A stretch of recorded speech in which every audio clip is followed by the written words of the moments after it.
Boumou Mamadou, ce sera le nom par lequel mon esprit va répondre à l'appel de l'au-delà. Je suis comédien, je suis metteur en scène, danseur, chorégraphe, auteur, chanteur, compositeur, scénariste et réalisateur de vidéoclips, celui que le public appelle affectueusement le maître de la parole. Quand moi je réponds, la parole appartient à Dieu. J'ai commencé en 82 grâce à ma petite sœur qui était à l'INS. Moi, je n'aimais pas le théâtre. Et j'ai rencontré là-bas, elle m'a demandé de l'accompagner à une répétition de théâtre. Elle était à l'école normale supérieure, bien sûr, en lettres modernes. Je l'accompagne et puis je tombe sur au cours d'une formation où on demande aux gens d'émettre une image de colère. J'étais déjà coléreux de voir ces étudiants-là. Et moi qui n'avais que le BPC, je me suis mis en colère, j'ai voulu sortir de la salle. Et puis ils ont allumé la lumière, voilà, le King a demandé qui est cet homme. Ma petite soeur a dit c'est Boumou Mamadou, c'est mon grand frère. Non, restez. J'ai dit non, vous voulez faire du théâtre? J'ai dit non et non. Non, oui ou non, non. J'ai dit non, non. Bon, elle a dit dans 3 jours, si vous réfléchissez, venez me voir. Et plus tard, je suis venu la voir. J'avais vraiment pas décidé de faire ce métier. Donc ce métier est venu à moi. Et je vous dis que elle m'a demandé un jour, qu'est-ce que mon père m'a demandé de faire? Pourquoi? Parce qu'en 84, quand ma mère est décédée, mon père a dit d'arrêter de faire du théâtre, d'aller chercher au moins, si je dois faire, il faut qu'on me donne 80 000 francs par mois. Et j'appelle la dame, elle me dit, il n'y a pas de problème, viens chercher les 80 000. L'argent que tu n'as pas encore et tu commences à fêter. J'ai pris un crédit à Yopougon avec un grand frère, j'arrive, elle était à la Tour Sarah, au 10e étage, Tour Sainte-Marie. J'arrive là-bas, j'ai pris même un taxi de Yopougon à Cocody, l'enfant qui volait le bus avant. Parce qu'il sait qu'il va avoir 80 000. Quand j'arrive au 10e étage, elle me dit, après 2 heures de silence, elle me dit, qu'est-ce que ton père t'avait demandé de faire? Qu'est-ce que tu voulais faire? J'ai dit, mon père voulait que je sois médecin. Elle dit, ça fait combien d'années que tu es avec moi? J'ai dit, 2 ans. Elle dit, c'est que tu es au CP2.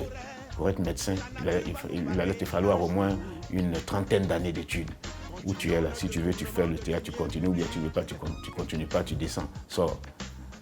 J'ai pris les escaliers en 4e vitesse et je pleurais, j'étais en larmes. J'ai lancé le défi à cette femme à l'intérieur de moi-même et j'ai continué à travailler avec elle.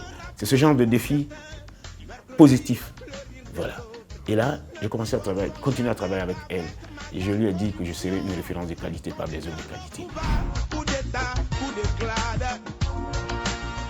Ce qui manque aux artistes, c'est le travail. Vous voyez, on ne peut pas être artiste et être ignorant. Ce n'est pas possible. L'art a une vocation de sainteté.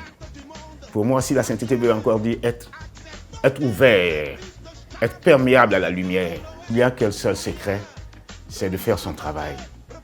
C'est de travailler tout le temps. C'est de regarder plus loin que le bout de son nez. C'est d'avoir un objectif qui te dépasse. Et alors, quand on a été silencieux pendant longtemps, parce qu'en famille, on ne me donnait pas la parole, et moi je ne savais pas parler, alors on entend quelque part la parole qui vient de soi quelque part, parce que la parole est consacrée, elle est sacrée, et quand on parle, on ne parle pas avec de l'eau dans la bouche. Donc on décide, et depuis le début, j'ai dit à Walla King, moi je souhaiterais parler devant le président de la République un jour. Et voilà que cet objectif a été réalisé. Et donc, j'osais, il faut oser, pour ne pas échouer.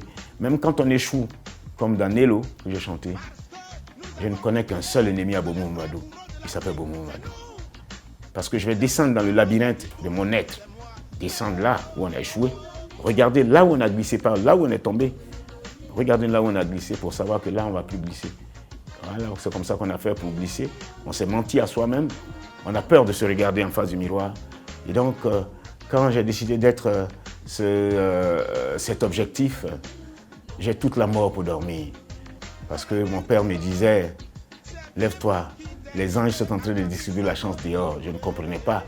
Et plus tard, j'ai compris que la vie appartient à ceux qui veillent. Ceux qui se lèvent tôt l'attrapent au vol. Ceux qui dorment vivent aussi. Ils pensent que le rêve est une vie. Alors il faut que les artistes apprennent. Et qu'ils aient la patience d'apprendre. Parce qu'il y a un CP1, il y a un CP2, il y a un CE1. Il faut être polyvalent. C'est la pluralité que l'artiste doit avoir. Le regard que tu poses sur Dieu, c'est ce même regard que Dieu te pose sur toi. Voilà. Et l'autre à qui tu crois parler n'est autre que toi-même. Donc, apprendre à s'éduquer, apprendre à s'écouter, apprendre à regarder, voilà, être bénéfique à sa vie et être bénéfique à la vie de l'autre. Quand tu es bénéfique à la vie de l'autre, tu es bénéfique à ta vie. Mpateba disait être une termitière pour ajouter de la terre à la terre. Moi, j'ai dit apporter de l'espoir à la vie ou de la vie à l'espoir. Bref, ça s'appelle apporter de la vie à la vie. Et quand on est bénéfique à la vie, il n'y a que la vie qui nous est reconnaissante. Au-delà de la vie, celui qui nous est reconnaissant, c'est le maître de la vie, c'est le père de tous les miracles, le père de tous les possibles, c'est Dieu qui nous est reconnaissant. Moi, le barde, le rhapsode, la racine du dithyrambe, mon nom, la